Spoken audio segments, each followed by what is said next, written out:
So I was going through Dribble, and I do tend to see a very popular image reveal transition. And the one that I'm talking about is if we look at this Tokyo guide. Can we zoom this in? Why is this so zoomed out? Okay, it's fine. If we look at this Tokyo guide, you can see the way he's revealing these images. It's sort of going from the left to right, and the image kind of zooms out as it's being revealed. It's a very popular transition, and I can see why. It's very nice to look at, and it's pretty smooth. So what I went ahead and did is kind of just replicate that into a React project, and it's just an image that reveals, and it uses GSAP for the animation. And so what happens is when we refresh the page, it does that similar effect of it being revealed left to right, and the image does zoom out. And this lovely image does come from Unsplash, from this fellow, Maku. I'm not gonna attempt to say his name, but check out his work. It's really nice, and he's clearly a very talented photographer. As far as the Dribble post, it does come from a user named Cesar Av. Cesar Av, I'm not sure if I'm saying that correctly, but he has terrific work as well. Now, to begin with this project, let me just describe the workflow. It's a very simple one. It's just a create React app, and it's using Sass. The way you can add Sass to your create React app is if you just install Sass as a dependency, and all you need to do is just change your .css to .scss, and you can just import it through here. For the image, I am pulling in the people image, and it is in a WebP format. What a WebP format is pretty much a lossy and lossless compression format that is developed by Google that allows the image not to necessarily lose any resolution, but have a really good file size, so that when you upload it to the web or you push out a production version, the file size is relatively small, and it gives out a really high quality image in comparison to PNGs or JPEGs. Not all browsers support WebP, but in this case, it doesn't really matter to us because we are working locally and we are going to use Google Chromes. So let's go ahead and get started. Right now, the only thing that's kind of being shown is just this large image, and it has no sizing to it. So let's go ahead and style this to how we want it to look, and then we could just jump into the animations. So first we have that class name of a container, and what we could do is go ahead and nest that. So it's going to be container that's width of 1440 pixels. The height of the container can just be a 100 viewport height, and that's, in this case, we'll just use 100 viewport height, but you never really want to do that. And then we're just going to add a margin of 0 and auto with a display. We're going to make this flex for using Flexbox, and this will allow us to align the items nested inside the container to the center of the page.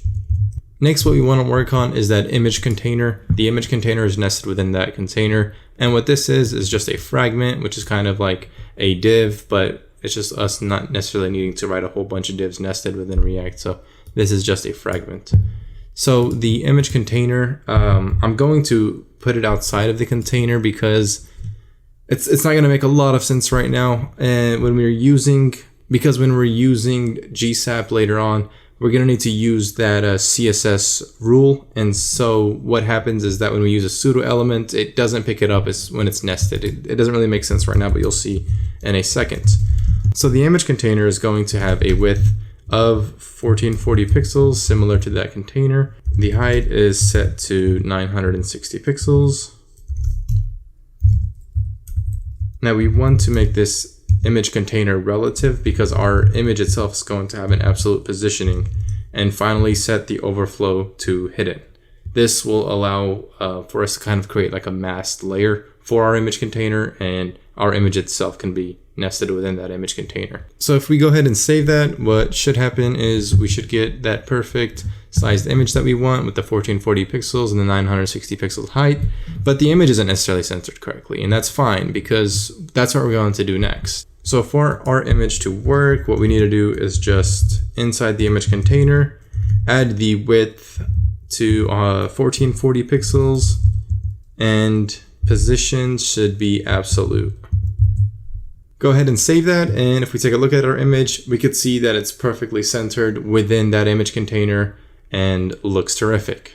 Now what we need to do is use a pseudo element on our image container so that we can create a white box that will cover this image. And when the image has loaded or the web page is loaded, we're going to animate that white box to slide over or change the width to 0 so it could reveal our image. And to do that, what we need to do is go ahead and add an ampersand and just write after pseudo element, and the content will be set to an empty string, and the position is absolute.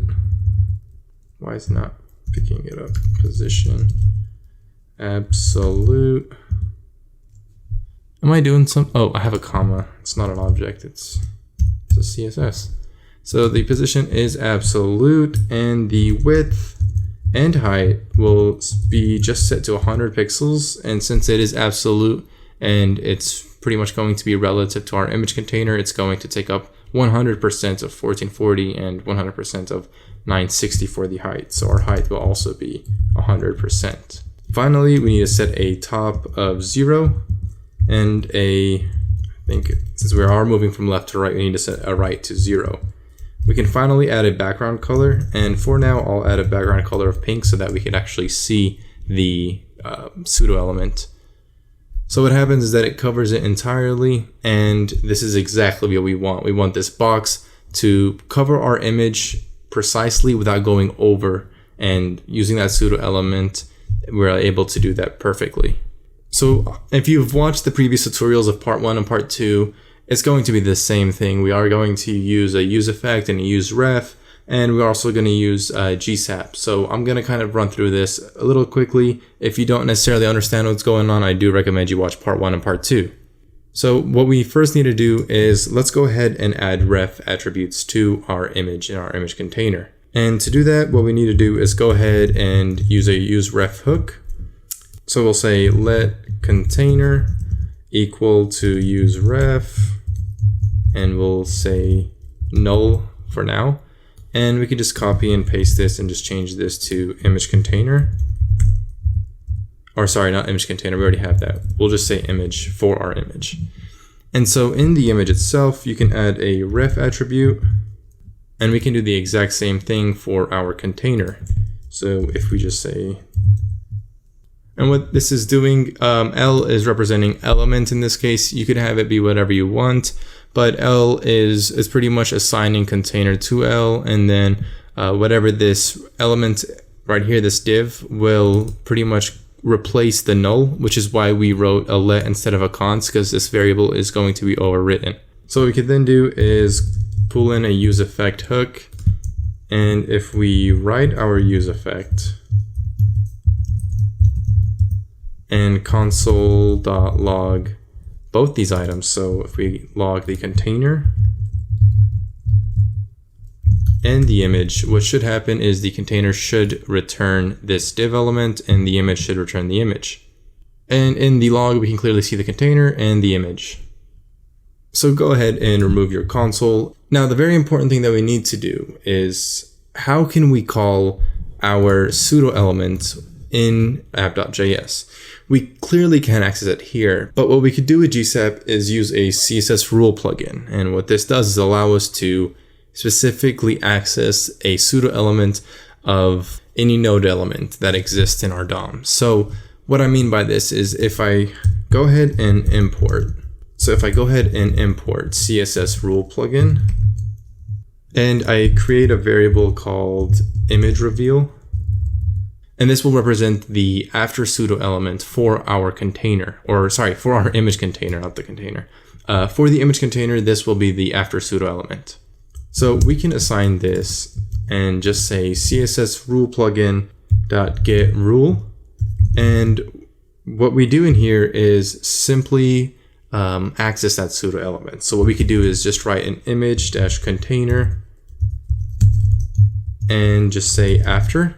And let's go ahead and console this out in our use effect just so that we could see what we actually return. So it shows a CSS style declaration and it clearly works. One thing I accidentally messed up on is it isn't underscore SS's, it is capitalized CSS rule plugin. So go ahead and fix that and get rid of this log. Now we can actually start animating. So go ahead and import, we're going to use a timeline light from GSAP, and we also want to import a power2 easing. Now to get started with the animation, what we first need to do is just create a variable of TL, and this just makes it for us to always call this timeline. And what TL represents is a new timeline. So we'll just say new timeline light. And in our animation, we can just start with a single timeline and then just add a .to towards it, or a .from after every single animation. So one thing I always do is, in fact, I forgot to mention, I always set the visibility to hidden on whatever we're animating. And it's usually the entire app. And that's because I don't want to have this sort of flashing elements and then animation starts. So I always set the container or the main to hidden, and the first animation that happens is I will target whatever is hidden and I will just make it visible. So in this case, we're just going to use container. So first, the container is being accessed or being represented here, and then the duration will be set to 0. And next, what we want to animate, in this case, it's not really an animation, but it's just using a CSS rule and setting the visibility to visible. And this, in our last video, like I mentioned, will in fact not cause that flash every time we reload the page. So the issue why it wasn't being displayed is the duration cannot be 0 in the beginning, especially when we don't have anything running after our timeline or our first animation. So if we save this, we can see that it's taken a second before everything is loading, so nothing is flashing, and that seems to work pretty well. Now what we need to do is reveal the image. So what I could do is just add a .to, and in here we'll use the target of image reveal. So it is that pseudo class element. Image reveal is going to be a duration of 1.4, and what's happening in image reveal is we are changing the width to a 0%. And I want to bring this down here so we can see. So it's revealing the container, and then the .to is happening next, but I know when I save Prettier is going to reformat this. So the width is at 0%, and the easing should be set to a power of 2, and we'll be using the ease in, ease out, or the ease in out in this case. So if we go ahead and save this, I have a comma here, and that's comma's not the problem. The problem is it needs to be in quotations. So it's going to change the formatting here, but it's fine. It does reveal, and in this case we can switch the pink back to a white. So if I just put back to FFF, save that, and let's refresh. There we go. So that's much better there. I want to see if I could change the duration to 0 so that we don't need to wait a second. Okay, cool. So what's next and final thing that we need to do is we need to, let me close this console. Now, the next and final thing that we need to do is we need to do the zoom out effect. And what that caters to doing is attaching another .to and targeting the image. And the duration will be a 1.4. Now we need to set the scale to 1.6. So go ahead and set that to 1.6. And I just realized that I put .to again. In this case, it's going to be a .from because it is coming in from a 1.6 scale, and it's going to come back down or shrink to a 1 scale or its natural size. So 1.6, and I forgot to add curly brackets there. And so, well, I keep saying and so too many times. We need to set the power to ease out as well. Now, since this is a timeline light, what's going to happen is the container will be visible, and then the image reveal would reveal, and once that's done, the image will shrink or scale down. We don't want it to all be right after another, or one has to complete for another to start. What we could do in that case is just add a delay on our last item, and instead of it being a delay, we'll just add a negative so it happens earlier, and we can add this by a negative 1.6. And if we save this and see what happens, we could see it revealing and shrinking all at the same time. This looks great, and I think it's a nice effect, especially when you're scrolling down the page, you need to show an image. I think it's a wonderful way to show users how an image can kind of animate in. Thanks for tuning in. Make sure to like and subscribe. That will truly help me out. Have a wonderful day.